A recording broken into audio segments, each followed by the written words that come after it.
Eu estou muito feliz de estar começando mais esse curso. Essa primeira aula é parte de um curso que são 17 aulas ao todo, então é um curso bastante extenso. E nesta primeira parte, nessa primeira aula, eu quero que vocês conheçam mais esse assunto para que vocês possam começar a se beneficiar disso. Então, este é o curso Mitologia para entender a vida. Por que que a gente deve estudar mitologia?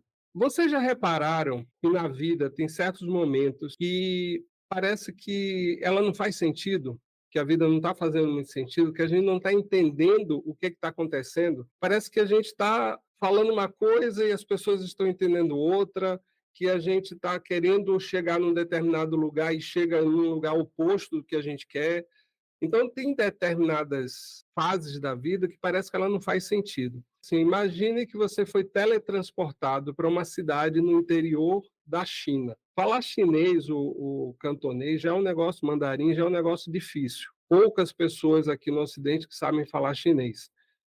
Imagina que você vai para o interior da China, que não é nem chinês que eles falam uma outra coisa, que não é exatamente chinês, é um dialeto do chinês, a pessoa que mora lá em Pequim não sabe entender o que uma pessoa no interior da China fala. E aí, pense que você foi teletransportado para esse lugar. Você não sabe falar nada, você não sabe se comunicar. Aí alguém mais esperto vai dizer assim: ah, aí eu faço assim, eu uso gestos. Mas também nesse lugar você não tem certeza se você fazendo assim significa que você quer comer. Pode ser que você esteja ofendendo alguém fazendo isso.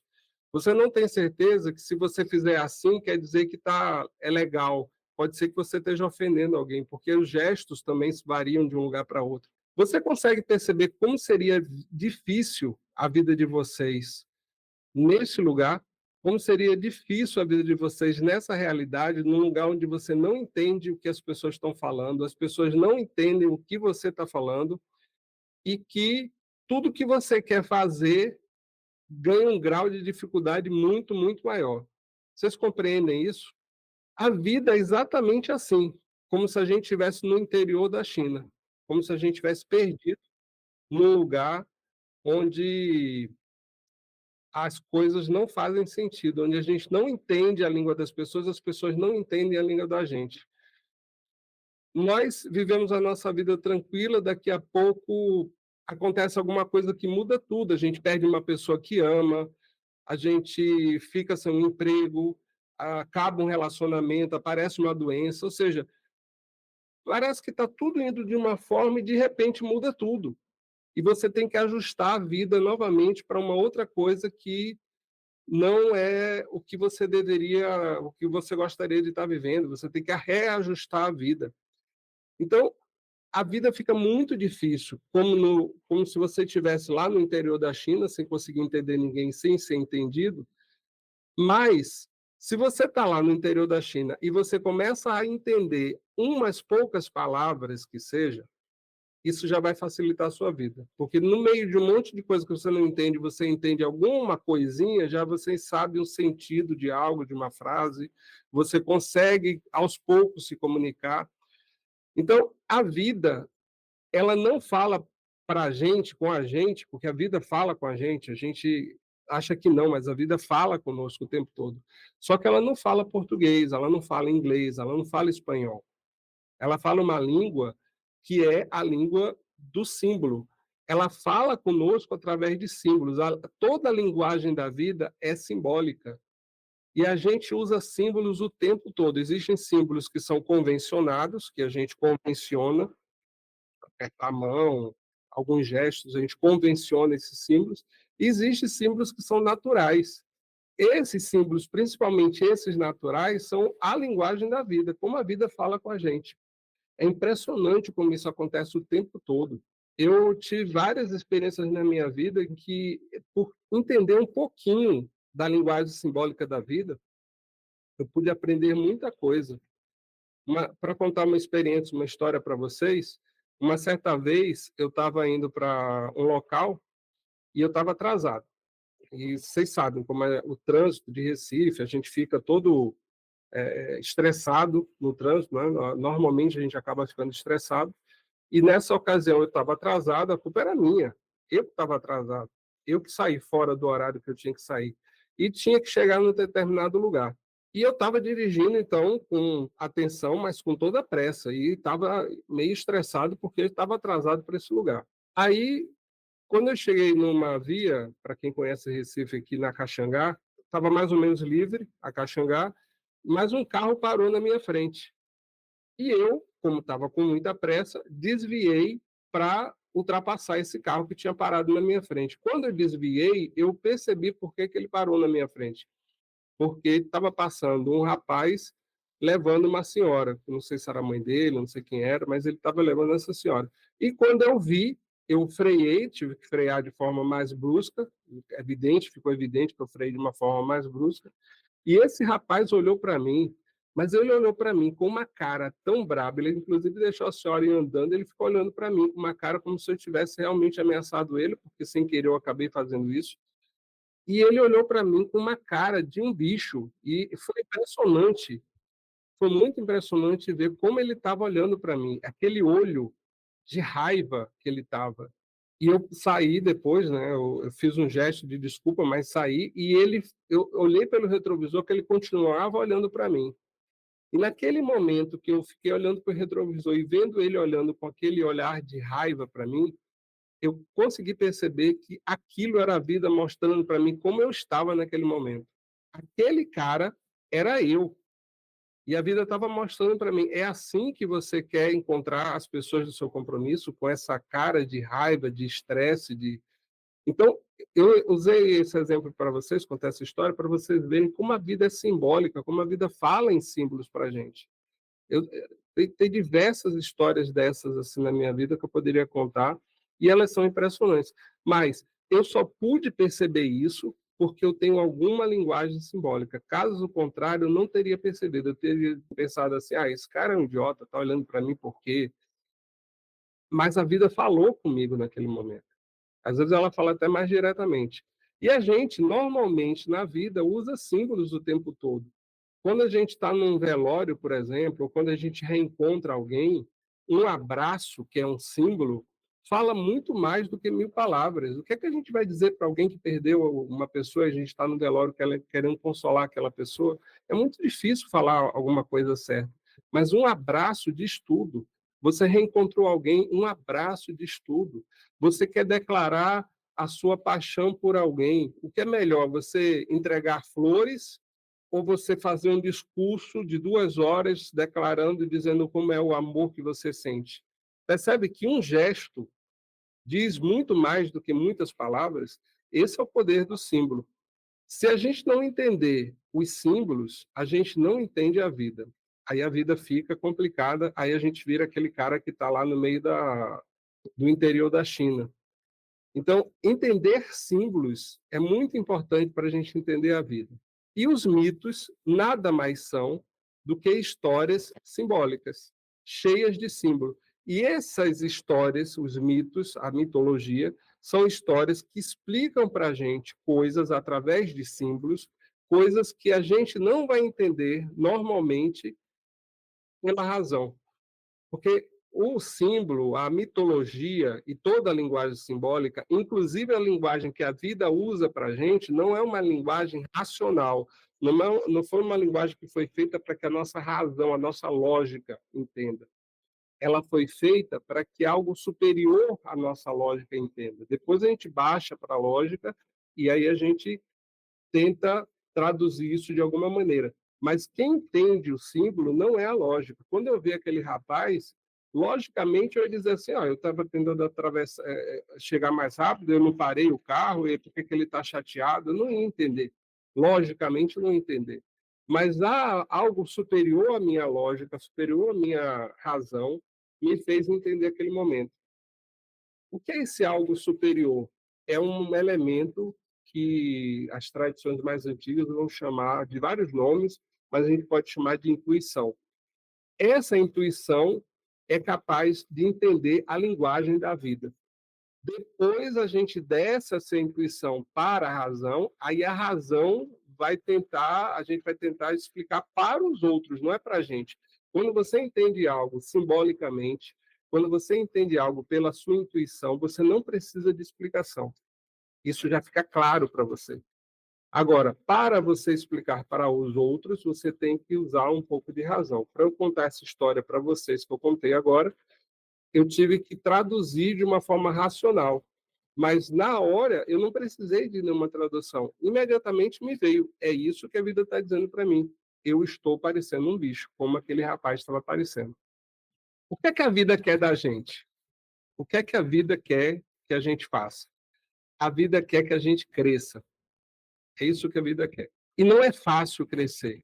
Não é fácil crescer em nenhum aspecto, nem fisicamente, nem emocionalmente, nem mentalmente. Não é fácil crescer. Mas a vida quer que a gente cresça. Esse é o objetivo dela. Crescer dói. Crescer gera sofrimentos. Por quê?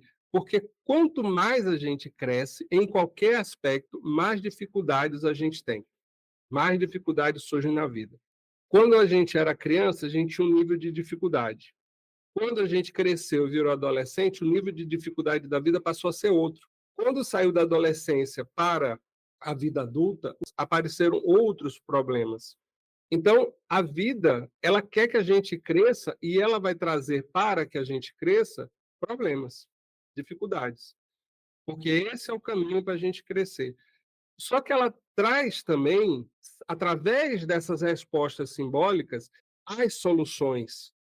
E os mitos apresentam para a gente opções, referências, para que a gente possa olhar para essas soluções e aplicar essas soluções na vida da gente.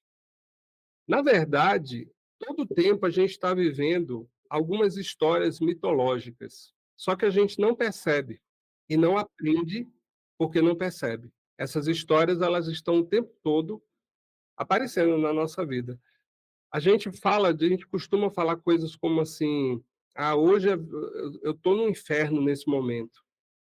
O que é isso? Eu estou no inferno. Todos os mitos vão falar de algum momento o herói vai e desce ao inferno. A própria história do Cristo, que ela também tem essa base dentro dessa estrutura mitológica, vai falar da descida do Cristo ao Hades, ao inferno. A gente fala assim: "Ah, hoje eu estou no céu", quando a gente está num momento muito bom.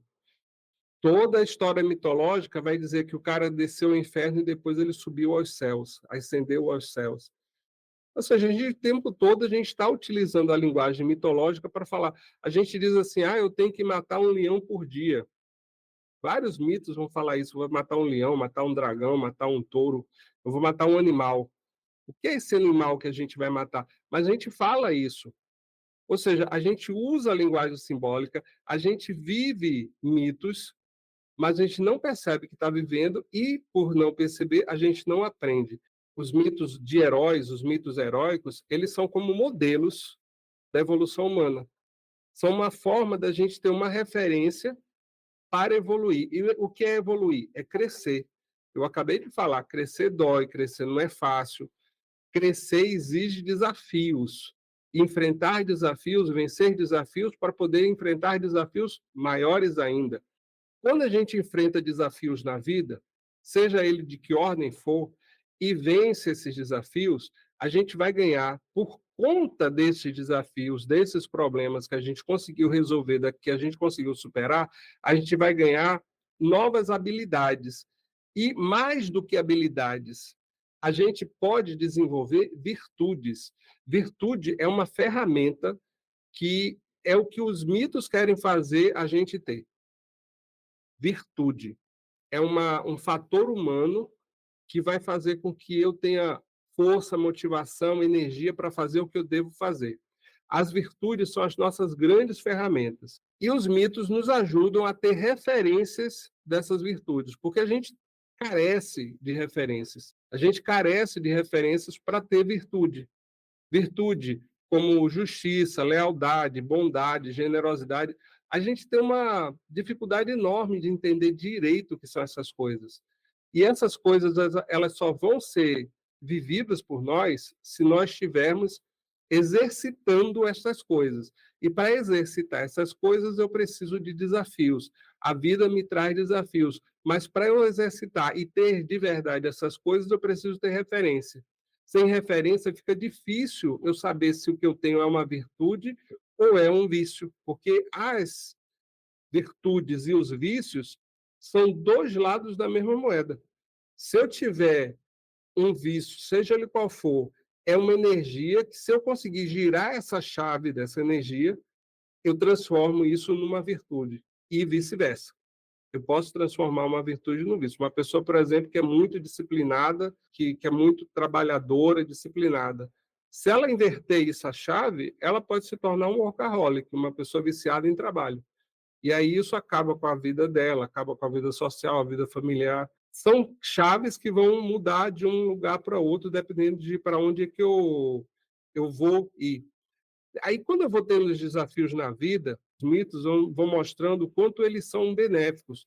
Porque na hora que aparecem os desafios da minha vida, esses problemas que a vida traz, porque a vida quer que eu cresça, na hora que eles vão aparecendo, é muito mais rápido eu lembrar de um mito do que eu tentar lembrar de todo um conceito de uma virtude. Aliás, os antigos, os gregos, eles tinham um conceito de educação que eles chamavam de paideia, que era exatamente a educação dos jovens, das crianças, através dos mitos, através dos símbolos.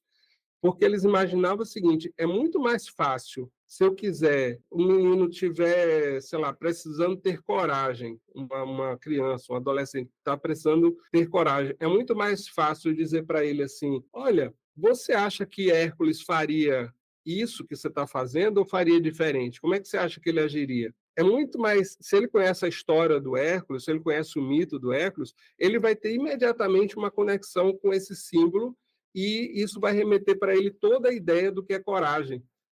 É muito mais eficiente isso do que eu chegar e dizer: senta aí 2 horas, eu vou te falar 2 horas aqui sobre coragem, como é, qual a importância da coragem, porque ele não vai ter tempo no momento da decisão para isso. Mas ele lembra de uma referência e diz: não, ele agiria dessa forma. É muito mais fácil eu dizer assim: você acha que o rei Arthur faria isso ou faria dessa outra maneira? Se ele conhece a história do rei Arthur. E se eu estou querendo inspirar honra nessa pessoa, ou liderança, é muito mais fácil trazer isso através dessa referência. Então, os mitos, eles nos dão referências, inspiração, eles nos conectam com ideias que são muito superiores. E essas ideias muito superiores é que são as mensagens que a vida está querendo trazer para a gente através dos símbolos. Por isso, eu criei esse curso, que vai ter uma sequência de 17 aulas, essa é a primeira das 17 aulas. Nessa aula eu vou falar de um assunto específico, mas eu queria brevemente trazer para vocês quais são os pontos principais do nosso curso, para quem quiser fazer o curso. Quais são as respostas que a gente pode ter da vida? Na próxima aula, a gente vai falar sobre o mito da caverna de Platão. O que é real na sua vida? Como é que a gente sabe o que é realidade? Você está gastando energia com o que é real na sua vida ou com coisas que não são reais? Quantas pessoas chegam ao final da vida cantando aquela música lá dos Titãs? Devia ter abraçado mais, amado mais, visto o sol nascer.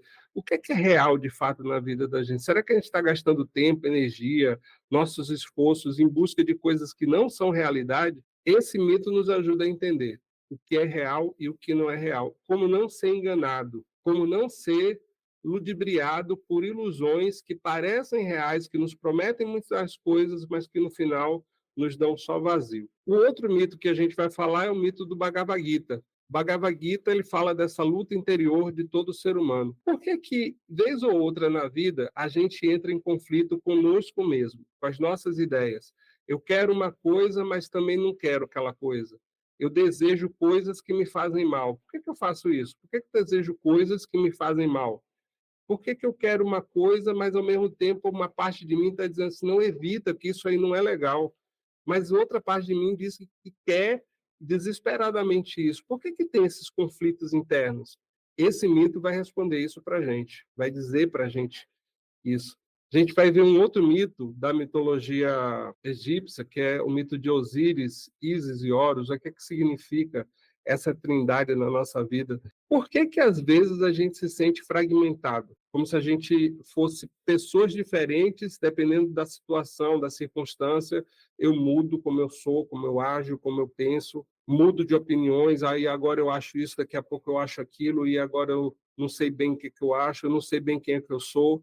Quem é que é você de verdade? Como é que você pode achar coerência na sua vida para que a sua vida, entre o que você pensa, o que você sente e o que você faz, essas três coisas elas se unam e sejam coerentes, não sejam coisas de que vão cada um para um lado. Eu penso uma coisa, mas eu faço outra porque eu estou sentindo outra. Muitas vezes a gente está fragmentado e esse mito nos ajuda exatamente a entender por que acontece essa fragmentação e como a gente pode voltar a ser um ser só. Aí a gente entra no mito de Prometeu. Vocês já repararam que fazer escolha é uma coisa sempre difícil? Toda vez que a gente faz escolhas na vida, dói. Toda vez que a gente faz escolhas na vida, a gente sofre, porque você escolhe uma coisa, automaticamente você tem que abrir mão de outra.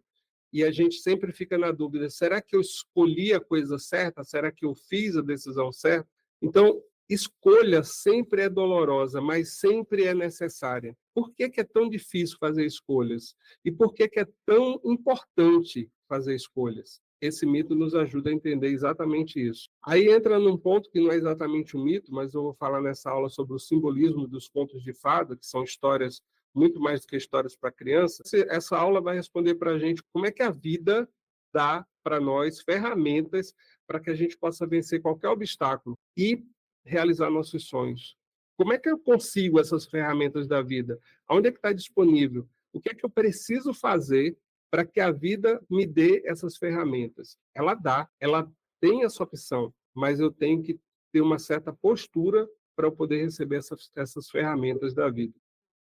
A próxima aula que a gente vai dar dentro do nosso curso vai falar sobre o mito de Teseu e o Minotauro, e nele a gente vai aprender como eu posso me preparar para enfrentar tudo que vier pela minha frente, os desafios. Será que eu sou mais humano ou eu sou mais animal? Eu tenho uma parte de mim que é meio animalesca, tem uma parte de mim que é humana. O que é que eu sou mais? Quem é que eu estou alimentando?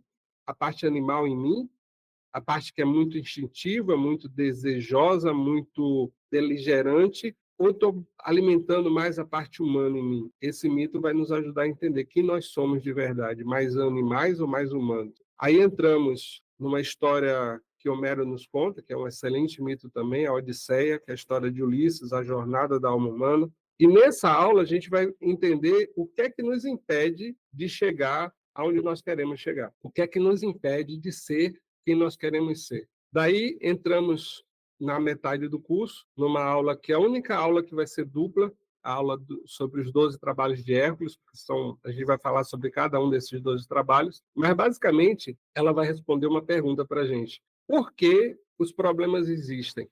E para que servem os problemas? Por que nós temos dificuldades? E para que servem essas dificuldades? Depois entramos numa aula que é do mito de Cronos e Kairos, dois deuses gregos, que vão nos ensinar como é que a gente faz para tornar o tempo nosso aliado, nosso amigo. Vem a aula sobre Eros e Psique, afinal, o que é o amor? Se o amor é bom, por que que dói? Já pararam para pensar isso? Por que que a gente sofre às vezes? E por que que a gente às vezes fica sem saber direito o que é amor? Amor é uma emoção? É um sentimento? Ou é uma coisa mais superior do que uma emoção, do que um sentimento? O que é amor de verdade nesse mundo que a gente banaliza tanto essa palavra? Amor é a palavra mais banalizada que existe. Amor é qualquer coisa. Mas aí a gente vai aprender o que é amor de verdade. E o que, que o amor de verdade faz? Qual é o poder que essa força tem? Perséfone e Hades, por que, que tudo que nasce morre e tudo que morre nasce? Nesse mito a gente vai aprender a importância do desapego, da gente desapegar dos ciclos. Os ciclos são uma coisa muito importante na vida da gente, mas eles são ciclos, começam e acabam. Como é que eu faço para transitar durante todo um ciclo, vivendo cada momento dele de forma adequada, inclusive o grande ciclo da existência? E como é que eu faço para me desapegar quando um ciclo acaba, para eu começar outro e não estar preso ao anterior? Esse mito vai nos ensinar isso. Logo após, vamos falar da caixa de Pandora, que vai explicar por que o mal existe. Você sabe o que é pior do que a morte? essa coisa que é pior do que a morte e gera todos os sofrimentos que você tem na vida, esse mito vai explicar para a gente. Que tem uma coisa pior do que a morte e que é o que gera todos os sofrimentos que você tem, todas as dores, angústias que você tem.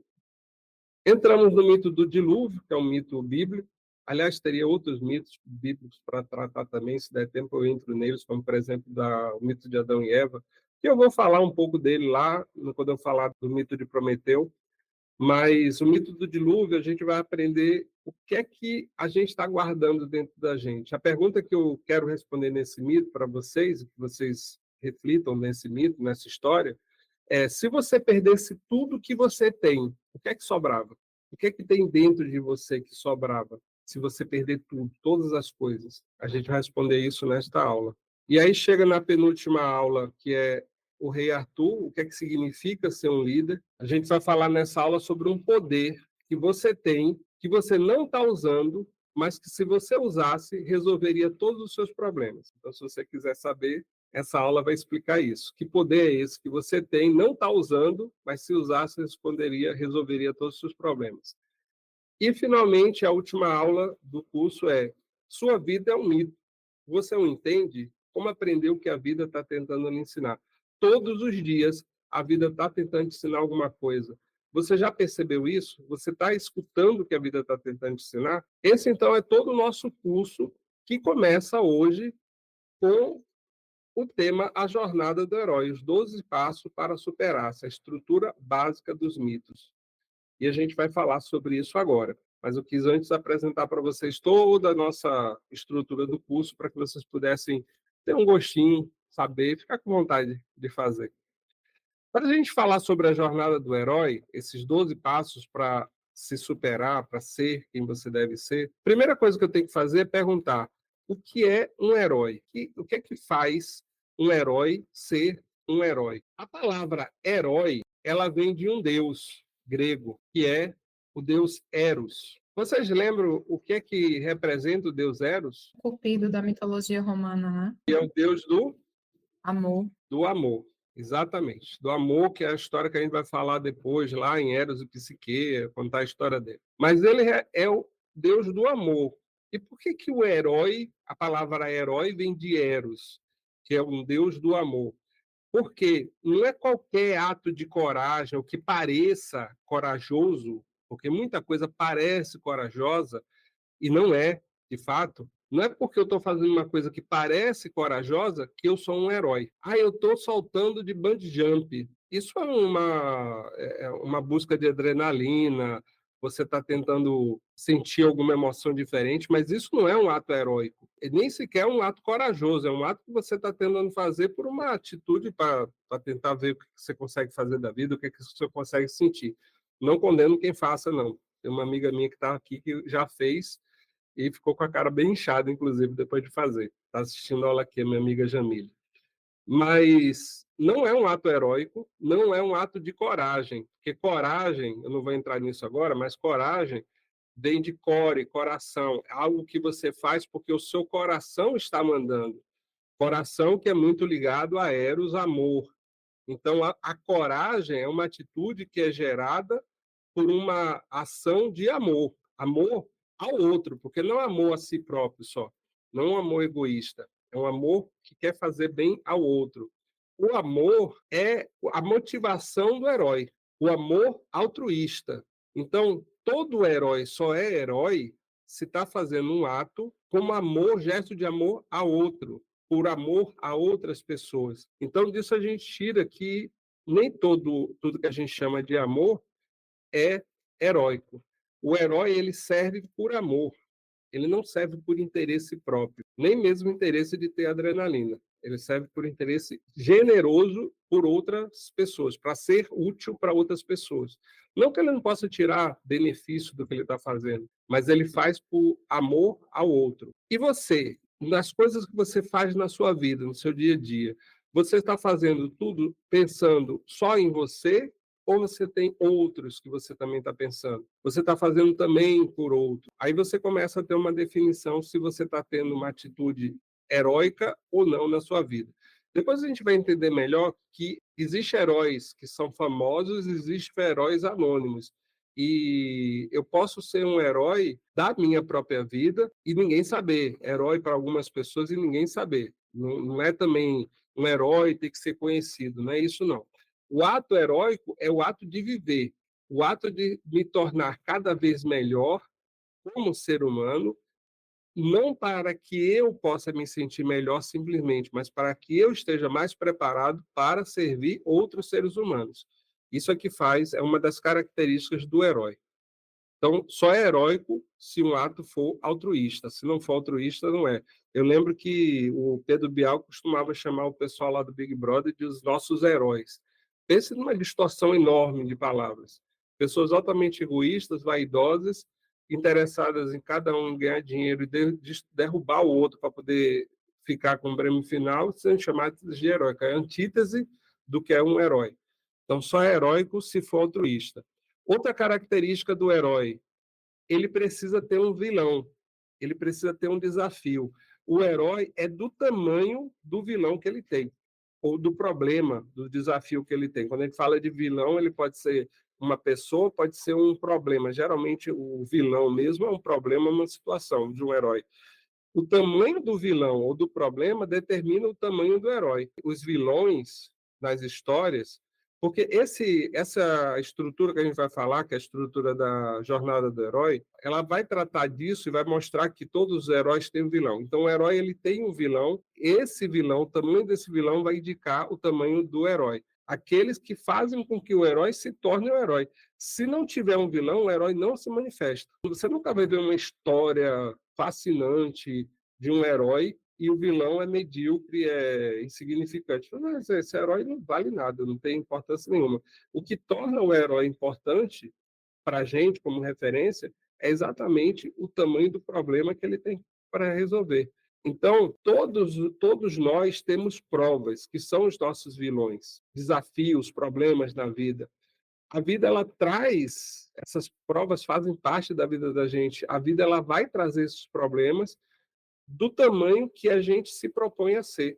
Um filósofo do século XX, fundador da Nova Acrópole, de onde eu sou professor e aluno também, Jorge Ângelo Braga, ele dizia que o homem, o ser humano, tem o tamanho daquilo que ele se atreve a fazer. Porque aquilo que ele se atreve a fazer vai trazer para ele o tamanho de problemas e dificuldades que ele se atreveu. Nós somos heróis até o tamanho do desafio que a gente tem. Se a gente está enfrentando desafios pequenos na vida, nós somos heróis pequenininhos. E isso é interessante de pensar, porque quanto mais difícil são os problemas que a gente tem para enfrentar, isso significa que a vida está confiando na gente. A vida trata a gente que nem os nossos professores quando a gente estava na escola, no colégio. Quando nós éramos crianças, aprendemos matemática básica e já era difícil. Aí, quando nós aprendemos o suficiente para que já não fosse mais tão difícil matemática básica, somar, subtrair, multiplicar,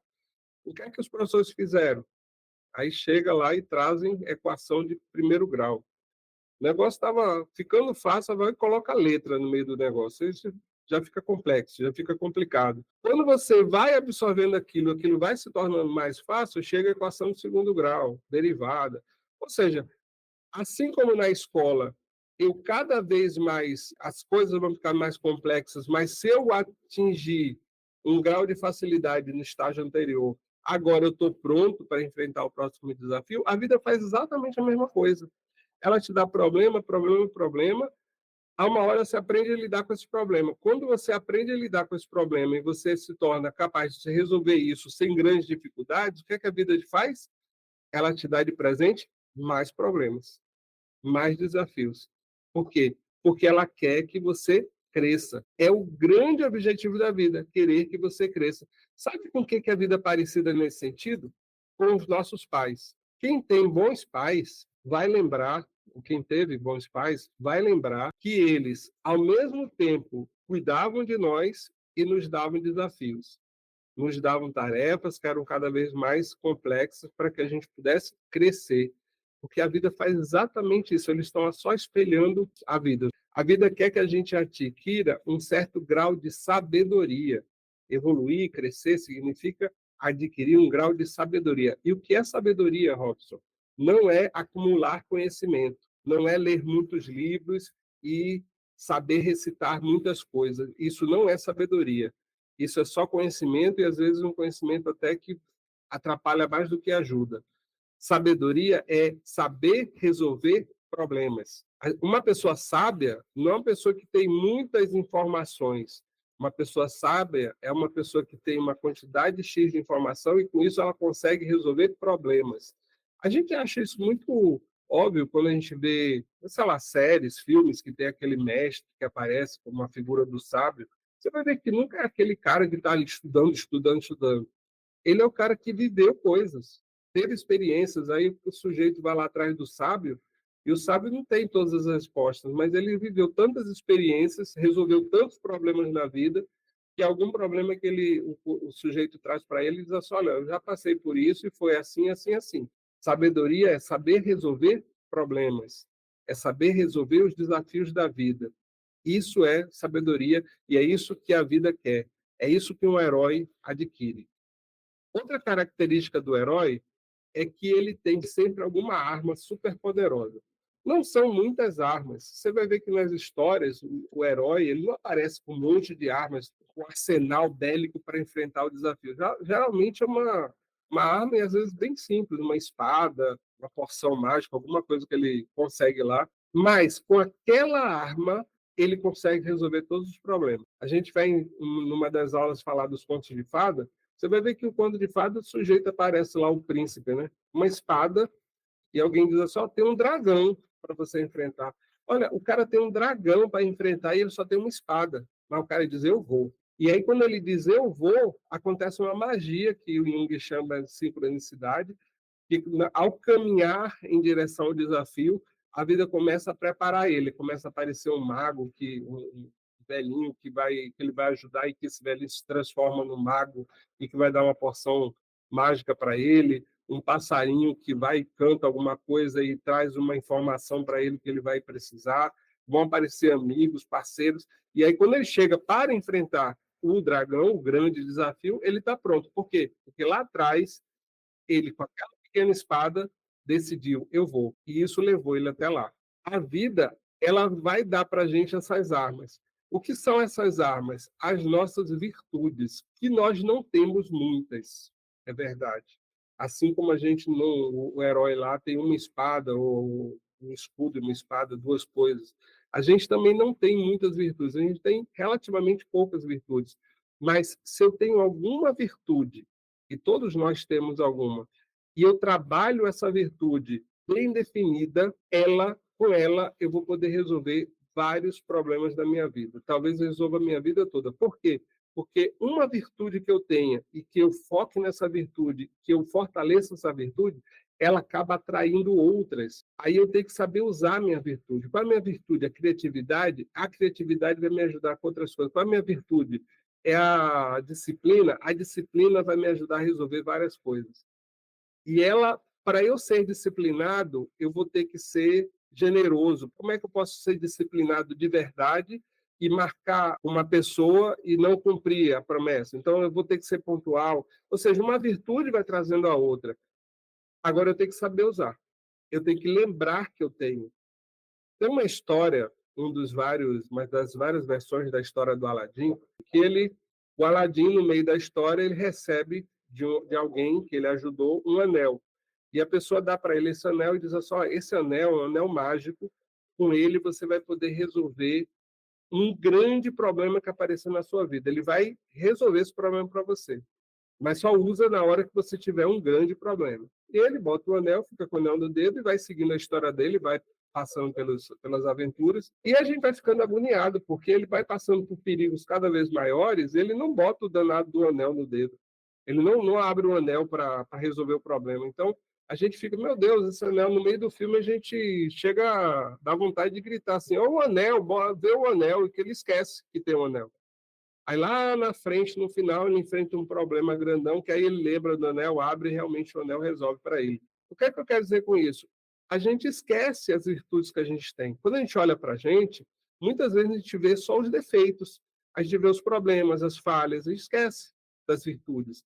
Eu tenho que lembrar qual é a minha virtude, qual é a minha força, qual é a minha arma, qual é a minha fortaleza, porque ela vai me ajudar a vencer os meus problemas e ser melhor do que eu sou. E, finalmente, um herói, ele é filho. Isso é uma característica em todas as histórias. Ele é filho de um mortal com Deus, ou seja, ele é parte humano e parte divino. Todos nós somos assim. Nós somos parte humano e parte divino. Todos nós temos o potencial de ter um negócio chamado entusiasmo. Entusiasmo vem de theos, em theos, que significa Deus dentro de você. Deus é o divino dentro de você. Nós temos é como se a gente tivesse uma origem divina dentro da gente que não está muito bem manifestada, mas quando eu tenho entusiasmo, quando eu consigo me conectar com esse ponto divino que eu tenho dentro de mim, as coisas não são páreo mais para mim. Todo mundo, eu acho que já teve algum momento que teve entusiasmado por algo. E quando a gente está entusiasmado por algo, a gente esquece de comer, a gente esquece de beber, a gente quer terminar aquilo, a gente quer fazer aquilo, a gente está concentrado ali. Eu tenho um curso sobre o Renascimento e eu conto a história de Michelangelo nesse curso. É impressionante, porque ele começou a ficar entusiasmado ao fazer a Capela Sistina, ele passava dia e noite trabalhando naquele negócio. E muitas vezes passava o dia inteirinho, ele não sentia necessidade de comer, às vezes esquecia até de beber água, porque ele estava entusiasmado, ele estava cheio do divino dentro dele, o que dá uma força enorme para o ser humano. E o herói tem essa característica, essa origem divina, que agora a gente vai começar a falar sobre a jornada do herói, 12 passos simples. Essa jornada esse esquema, ele foi desenvolvido por um autor chamado Joseph Campbell, que é um grande simbolista, um cara que escreveu vários livros, inclusive um deles chamado Herói de Mil Faces, que é exatamente onde está essa jornada do herói, essa estrutura. Não é que ele inventou essa estrutura, entendam só. Essa estrutura já existia em todos os contos, em todos os mitos, em todas as histórias, na sua vida. Você vai ver ao longo do que eu vou mostrar aqui dessa estrutura, como isso já existe, você vai se reconhecer nisso. Então, muita gente vai dizer assim, não, o Joseph Campbell inventou isso. Isso é tão falso como se eu dissesse que Isaac Newton inventou a lei da gravidade. Ele não inventou a lei da gravidade, já existia a lei da gravidade. Ele percebeu.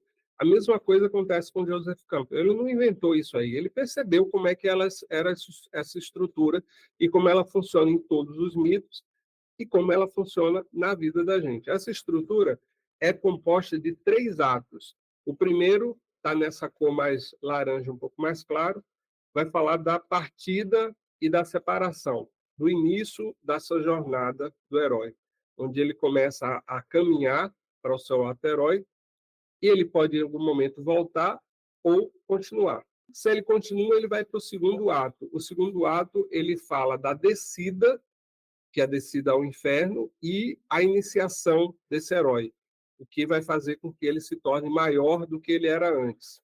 Está esse laranja um pouco mais escuro, intermediário. E no laranja mais escuro vai estar o terceiro ato. O terceiro ato é o retorno do herói. Então, basicamente, são esses 3 atos: a partida, a descida e o retorno. A partida ou separação, a descida ou a iniciação e o retorno do herói. Aí eu tenho aqui o meu herói começando a sua jornada lá em cima. Esse herói, ele começa no mundo que é esse mundo de consciência limitada. Parece que ele não tem problema. Esse mundo a gente costuma chamar de zona de conforto. Parece que ele não tem problema, mas só parece. Por que, que parece que não tem problema? Porque como a consciência dele está limitada, ele não percebe o problema. É o que é chamado de mundo comum. Existem os problemas, estão esperando para ser resolvidos. Só que ele não tem consciência disso. Então parece que está estável a vida, parada, monótona. E está ok. Ele está achando bom, está legal, está tranquilo. Quantas vezes na vida da gente a gente entrou nessa zona de conforto? Às vezes essa palavra incomoda algumas pessoas, porque a pessoa diz assim, ah, mas a zona de conforto era boa, até que queria entrar nessa zona de conforto. A zona de conforto não é um lugar bom. É um lugar que eu simplesmente estou confortável, mas não é bom. Confortável não é bom. Aliás, é uma zona extremamente perigosa para nós estarmos. Por quê? Porque ela é confortável. A gente já se acostumou. É confortável porque a gente já se acostumou com ela. Eu costumo dizer para os meus alunos que o nosso problema na vida não é quando a vida está difícil, quando as coisas estão problemáticas, a vida está complicada. Não é isso que é o ruim. O nosso problema na vida é quando está bom. Por quê? Porque a gente entra na zona de conforto e para eu não sair do bom, não é ruim, bom, mas assim, eu já estou acostumado com isso. Para não perder isso que eu já estou acostumado, eu abro mão do que seria extraordinário. Eu abro mão da vida que eu poderia ter, que seria extraordinária, porque eu não quero perder a segurança não verdadeira daquilo que eu acho que está bom. Não é bom, mas ruim com ele, pior sem ele. Já viram essa história? E aí a gente acha assim, ah, vou deixando passar, porque eu já estou acostumado. Esse é o momento em que o herói começa, nessa inércia, nessa vida que dá mais ou menos, mas que ele achando que está tudo resolvido. Só que ele começa a andar, e aí ele vai para essa segunda parte do primeiro ato, onde ele vai ter um aumento da consciência. E nesse aumento da consciência, ele vai ter uma chamada para a aventura. Alguma coisa vai mudar dentro dele, não é fora. Às vezes muda fora também, aí ele desperta para alguma realidade, mas geralmente muda dentro dele, e aí chama esse herói para ação. Aí nesse momento nasce uma vontade de crescer, porque ele percebe assim, ele começa a sentir um incômodo, ele começa a perceber, eu preciso fazer alguma coisa, a minha vida está muito parada, eu não estou indo para lugar nenhum, eu preciso ir para algum lugar. Ele começa a sentir falta de um sentido de vida.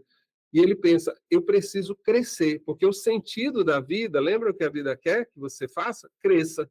O sentido da vida é crescer. Se você não está crescendo porque você entrou na zona de conforto e você está querendo evitar os conflitos, as dores, os problemas, você não cresce. E aí, quando você não cresce, falta esse sentido da vida. E aí você, quando aumenta um pouco a consciência, você percebe, eu preciso crescer, eu preciso superar as coisas que estão me limitando. Aí começa, nessa inquietação, começa a saga do herói. Começa a jornada do herói nessa segunda parte do primeiro ato. Quando ele passa por isso, ele chega nessa terceira parte do primeiro ato, onde vai acontecer a relutância à mudança ou a recusa ao chamado.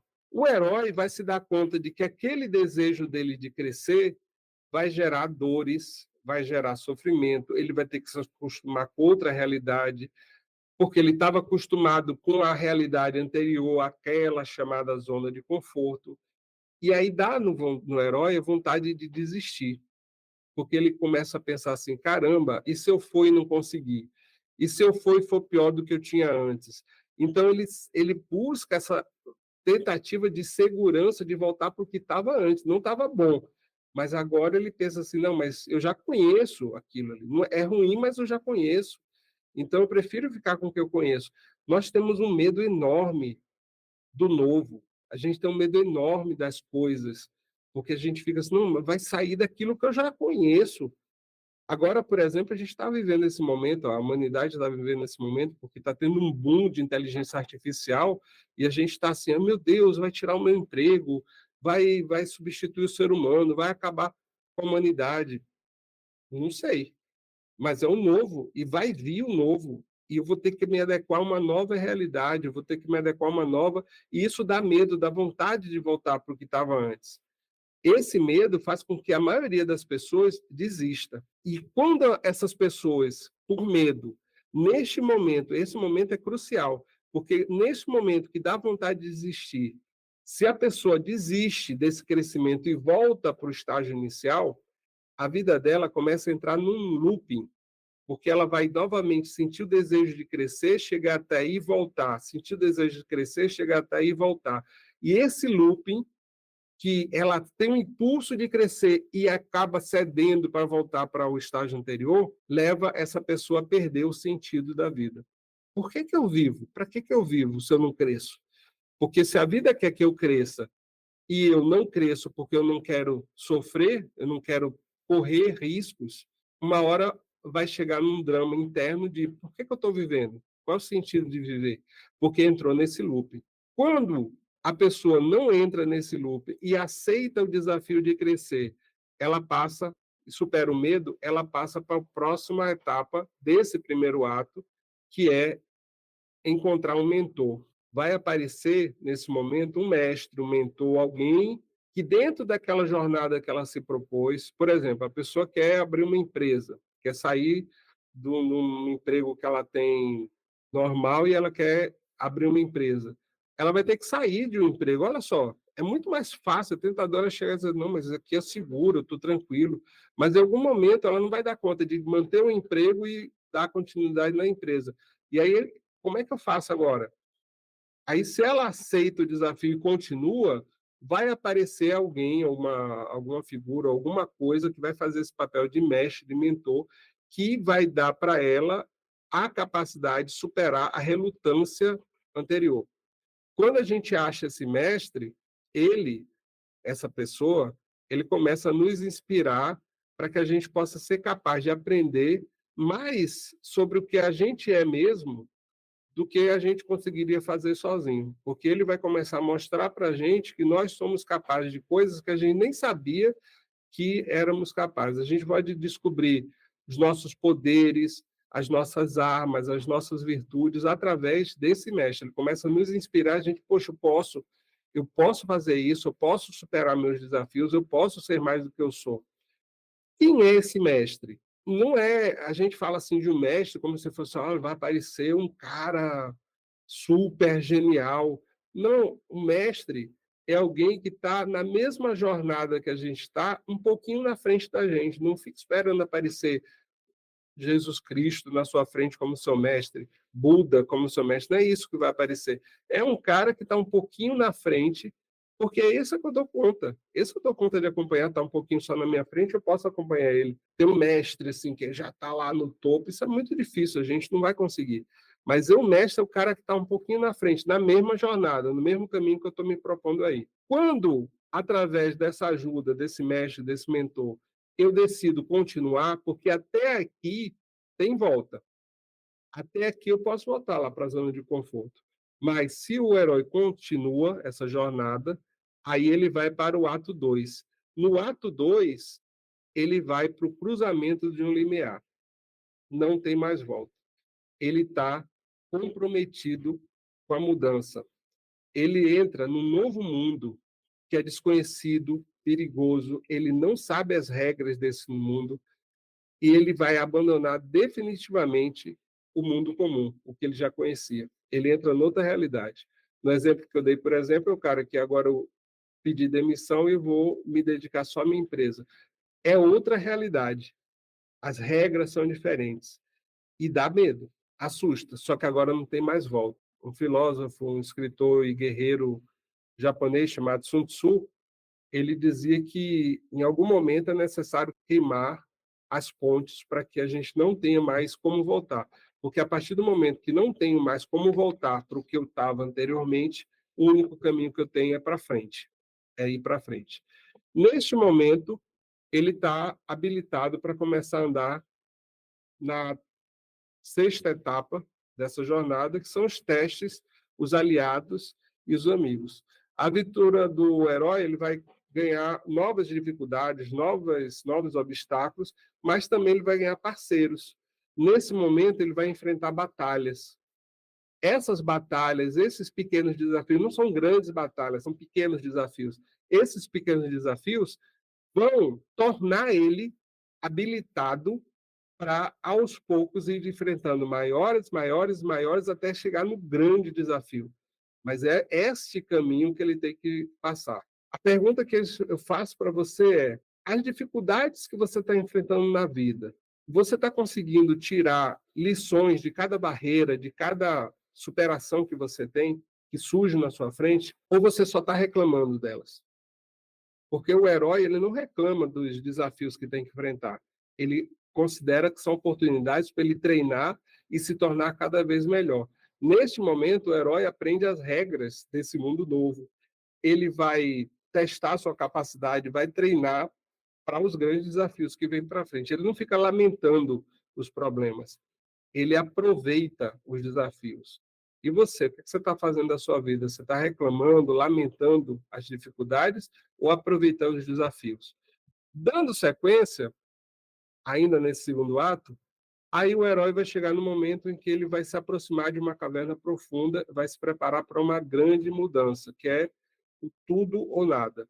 Nesse momento, o herói vai enxergar um obstáculo que é maior do que todos os outros que ele já enfrentou, e ele percebe o quanto esse obstáculo é perigoso, que pode pôr em risco, inclusive, a sua própria vida. É um obstáculo que é isso, é tudo ou nada. É o grande desafio até então.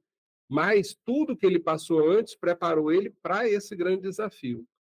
E aí ele continua esse caminho, porque agora não tem mais volta, e ele vai passar pela aprovação, que é a tentativa de uma grande mudança. Esse momento é um momento mais dramático, é o que determina o sucesso ou o fracasso do herói. É o momento em que todos os mitos vão falar da descida do inferno. É o momento que ele vai enfrentar o seu maior medo, talvez inclusive a morte. Entenda só que em todos os mitos, quando a gente fala de morte, a gente não está falando da morte só da morte física. A morte física é uma das possibilidades, mas quando a gente fala de morte, principalmente quando as tradições, os mitos falam de morte, ele está falando de uma mudança. Todo momento algo em nós está morrendo. Eu falei no início, né, quando a gente era criança e virou adolescente, a criança morreu, o estágio de criança morreu para poder vir ao adolescente. Quando nós deixamos de ser adolescentes e nos tornamos adultos, uma parte de nós, adolescente, a forma adolescente morre. Quando eu estou numa relação de muitos anos com uma pessoa, um relacionamento, e esse relacionamento acaba, é uma morte também. É uma mudança. Eu agora vou ter que viver numa estrutura diferente da que eu estava acostumado. Eu estou há muitos anos numa empresa, num trabalho, saio desse trabalho e vou para outra coisa. É uma morte também. Então, essas mortes, uma hora o herói vai ter que enfrentar. E ele vai ter que aprender que da morte nasce a vida. No final de um ciclo, lembra que eu falei lá quando a aula que a gente vai dar sobre Perséfone e Hades, eu saber que termina um ciclo e vai começar outro. E eu tenho que saber abandonar o ciclo anterior para eu iniciar o próximo. Essas são as mortes que o herói vai ter que enfrentar. Em algum momento ele vai ter que passar por isso. Quando ele supera isso, essa descida ao inferno, aí ele vai para o último estágio do segundo ato, que é a recompensa. Consequências da tentativa, melhoras, retrocesso. Essa recompensa é o momento em que ele vai trazer alguma coisa. Tendo enfrentado a morte, renascido, ele volta com mais força do que nunca. Ele é capaz de enfrentar o mal, seja ele em que forma ele for esse mal. E agora, ele não é mais simplesmente um humano, ele é mais do que humano, ele é quase um deus. Ele é alguém que superou todos os limites que ele tinha anteriormente e atingiu um grau mais elevado. Quando eu penso nisso, eu penso, por exemplo, no José Rufino, que é um cara que nasceu extremamente pobre, numa família muito, muito, muito humilde. Quando se tornou adolescente, conseguiu alguma coisa na vida, conseguiu um caminhão, conseguiu comprar um caminhão muito usado e tal, e 2 caminhões para fazer um transporte lá de carga, e vivia disso, e perdeu, num acidente, perdeu os 2 caminhões de uma vez. Perdeu tudo, todo o investimento que ele tinha feito. Esse cara, em vez de sofrer, ele pegou os caminhões que ele tinha perdido, vendeu as peças dos caminhões, e ele descobriu um mercado que ninguém tinha percebido então, e hoje, para resumir a história dele, ele é um dos maiores empresários da América Latina, o maior empresário na América Latina em reciclagem de peças de caminhões. O cara saiu do nada. Ele tinha perdido tudo, pouco que ele tinha perdido tudo e saiu do nada para conseguir o que ele queria fazer. Eu posso lembrar da J.K. Rowling, autora do Harry Potter. Se você ler a história dela, ela também tinha perdido tudo, casamento, emprego, não tinha nada. Tinha uma filha que ela estava tentando criar e carregava ela, a menina, no colo, botava para dormir. Enquanto a menina estava dormindo, ela ia escrevendo os livros. Passou anos sendo rejeitada por todas as editoras na Inglaterra. e hoje é uma das mulheres mais ricas do mundo, com obras que são consagradas por várias pessoas e com muito conteúdo. Aí pode falar do Mandela, do Solzhenitsyn, que é um cara também que foi preso e saiu muito melhor do que ele saiu de uma prisão terrível lá na Sibéria. O Mandela, que se tornou muito melhor do que ele era antes, depois de passar um período enorme na prisão. Ou seja, quando o herói supera esse momento do inferno, ele se torna maior, melhor do que ele era e mais preparado para servir os outros. Aí ele recebe o elixir na mitologia, e com esse elixir ele pode começar a ajudar os outros. Aí ele entra no último ato. O último ato é o retorno. Esse retorno, ele vai ter a rededicação à mudança e essa estrada de volta. O que significa isso? O que ele conquistou até então não foi para ele, porque se ele é herói de fato, ele fez por altruísmo, por amor. Então, o que ele conquistou, o que ele se tornou de melhor, como ele se tornou uma pessoa melhor, ele agora está pronto para voltar ao seu mundo anterior e levar generosamente esse melhor que ele é para servir ao seu mundo anterior. E aí ele começa a sua jornada de retorno, então ele vai desapegar daquilo que ele conquistou para poder dar para os outros, para poder servir aos outros, é o momento do desapego. Daí ele vai para o penúltimo ato. Nesse penúltimo ato acontece uma última tentativa de uma grande mudança. Quando parece que tudo terminou bem, que as coisas ele já estava voltando para casa, surge um último e maior perigo. Algo que vai obrigar o herói a usar tudo que ele aprendeu, tudo que ele conseguiu conquistar, e naquele momento ele finalmente ele vai se tornar um novo ser, alguém diferente e quase sobre-humano, porque nesse momento ele vai ser mais do que ele era anteriormente. Esse momento é o momento da transmutação, em que ele não só se transforma, ele muda internamente. Ele agora se torna realmente um ser muito mais divino. Lembra que a gente falou lá no começo do entusiasmo, que o herói ele é parte humano, filho de um mortal humano, um Deus? Nesse momento ele se aproxima mais de ser um Deus, dessa parte divina dele. E aí, finalmente, ele chega na última etapa do ato heróico, da jornada do herói, que é o domínio final do problema e o retorno do elixir. Agora ele finalmente pode fazer o bem com o que ele conquistou, com as coisas que ele conseguiu transformar dentro dele e levar esse benefício de volta para todo mundo. Essa, então, meus amigos, é a jornada do herói. Acaba com a generosidade, acaba com o altruísmo, porque o objetivo do herói, o que motiva o herói é a generosidade, é o altruísmo, é fazer para ser melhor, para servir melhor, para se tornar melhor. Isso vale para qualquer ato heróico. Eu falei de um empresário, quando um empresário faz uma coisa e ele está querendo crescer, não só porque ele quer ficar rico, mas porque ele quer dar oportunidade para as pessoas, ele quer transformar o mundo, é um ato heróico. Uma mãe que está criando um filho e que está conseguindo fazer com que seu filho seja uma pessoa melhor, um ser humano bom, um ser humano com um coração generoso, ela é uma heroína, ela está fazendo um ato heróico. Todas as ações da nossa vida podem ser feitas com esse ato heróico. Quando a gente fala desse heroísmo, a gente está falando de uma jornada para dentro de nós próprios, para dentro do que nós queremos ser como seres humanos. É um caminho interno. Eu quero me descobrir.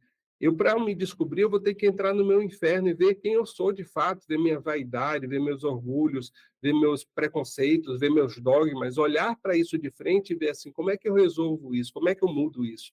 E quando eu mudo isso, eu começo a me transformar e transformar o mundo ao meu redor. Aí eu vou me tornando mais ser humano. Quem nunca, na sua história, nunca se sentiu como se estivesse num labirinto, como Teseu lá na história do Minotauro? Parece que aparecem paredes por todo canto, eu vou para cá e daqui a pouco tenho que desviar para lá, e eu estou meio perdido na vida. Quem nunca se sentiu assim? Quem nunca se sentiu enfrentando um touro, um leão, como Hércules ou como Teseu, que enfrentou um touro, um monstro? Quem nunca se sentiu assim? Tem que enfrentar, matar um leão todo dia. enfrentar os desafios porque tem um objetivo, porque tem um propósito, porque quer chegar lá. Quem é que nunca ficou perdido pelos mares da vida, assim como Ulisses na história da Odisseia, sem saber por que as coisas não estão dando certo? A história da Odisseia é exatamente isso. Ulisses está lá perdido sem saber por que as coisas não estão dando certo, por que eu não consigo voltar para casa numa viagem que era para durar 3 meses, durou 10 anos. E ele não sabia por quê. E quem de nós nunca teve perdido sem saber por que eu faço as coisas, por que eu estou tentando e não dá certo? O que é que tem de errado aí? Todo mundo pode ser herói. Existem heróis conhecidos, famosos, existem heróis que não são tão conhecidos e não são tão famosos. Eu trouxe umas imagens aqui de alguns heróis. Alguns são totalmente anônimos. Aí trouxe essa senhora, Dona Zilda Arnes, uma heroína. Para mim, inclusive, uma das heroínas que deveria ser reverenciada no mundo inteiro. Salvou milhares de crianças pelo mundo. Morreu tentando ajudar crianças no Haiti. Olha só, gente, se eu oferecesse aqui de brinde para vocês uma passagem para vocês passarem as férias no Haiti, alguém queria ir? É um lugar terrível de você estar, você não vai, nem de graça você vai. Ela foi, ela morreu lá, num terremoto que aconteceu, infelizmente lá, porque ela estava lá por amor, para ajudar essas pessoas.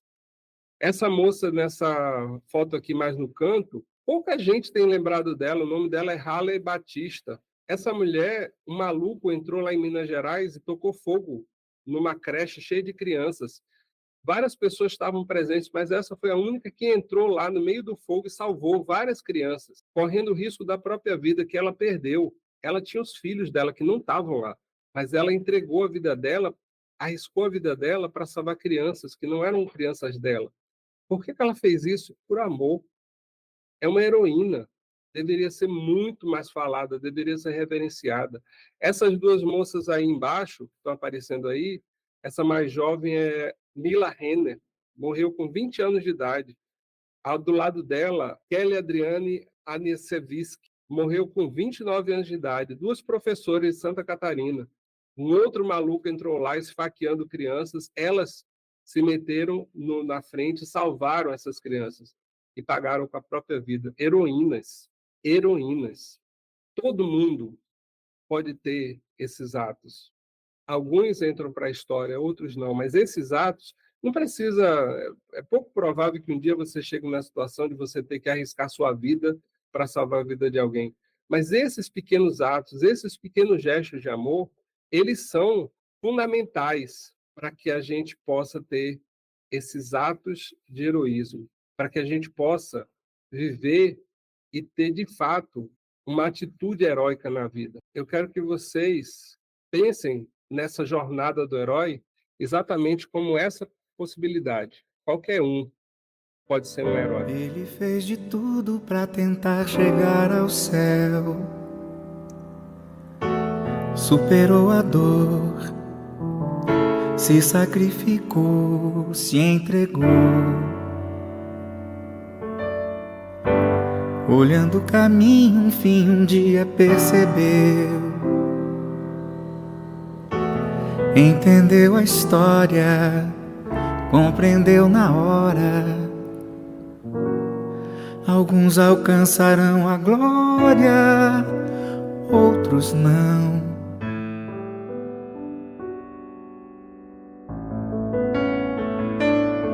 Mas qualquer um pode estender ao desvalido um copo d'água, um pão. Qualquer um pode ensinar a uma criança um verso de canção. Qualquer um pode escolher em vez do grito uma palavra de amigo, de amigo. Qualquer um pode plantar uma semente e proteger um cão. Qualquer um pode escolher olhar pra frente e levantar do chão. Qualquer um pode acender ao infinito ao acalmar um coração aflito. Qualquer um pode calar uma vingança e dar o seu perdão. Qualquer um pode abraçar a esperança e preferir ser bom. Qualquer no fim terá certeza que a real grandeza não escolhe qualquer Qualquer pode calar uma vingança e dar o seu perdão. Qualquer pode abraçar a esperança e preferir ser bom. Qualquer no fim terá certeza que a real grandeza não escolhe qualquer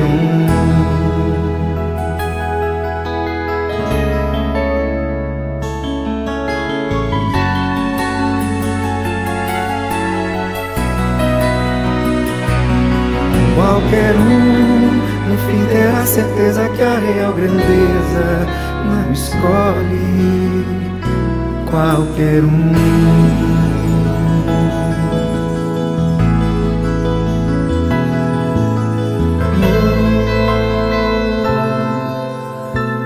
Qualquer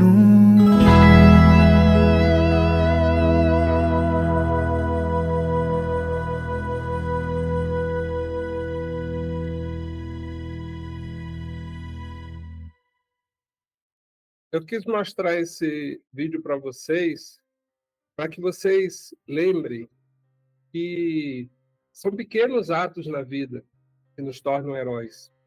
Esses pequenos atos são simbólicos. E os símbolos, que são a linguagem da vida, que são a linguagem dos mitos, eles nos ensinam muito mais do que muitas palavras, muitos discursos vazios. O Joseph Campbell, que foi quem estruturou essa jornada do herói, ele pergunta assim: por que estudar mitologia? Para aprender a viver.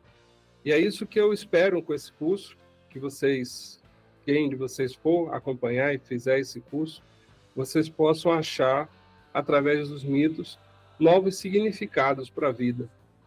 Para o que vocês fazem, para o trabalho, para os relacionamentos, para as amizades, para as coisas simples da vida, vocês possam olhar para a vida e aprender que todos os dias a gente pode tirar algo bom. Todos os dias a gente pode ser melhor e que qualquer um pode fazer isso. Mas, na verdade, a real grandeza não escolhe qualquer um. Escolhe aqueles que estão dispostos a ser heróis. E essa foi a primeira aula do curso Mitologia para Entender a Vida. Além dessa, são mais 16 aulas sobre diversos temas que você está vendo aí na tela. Essas aulas ficam gravadas e você tem acesso a elas quando quiser para assistir no seu ritmo. Fazendo o curso completo, você ainda ganha de presente o e-book Mitos e seus significados psicológicos. Tem interesse em saber mais? Como os mitos podem ajudar a sua vida? Envie mensagem para o WhatsApp que está na tela com a palavra mitologia e entraremos em contato.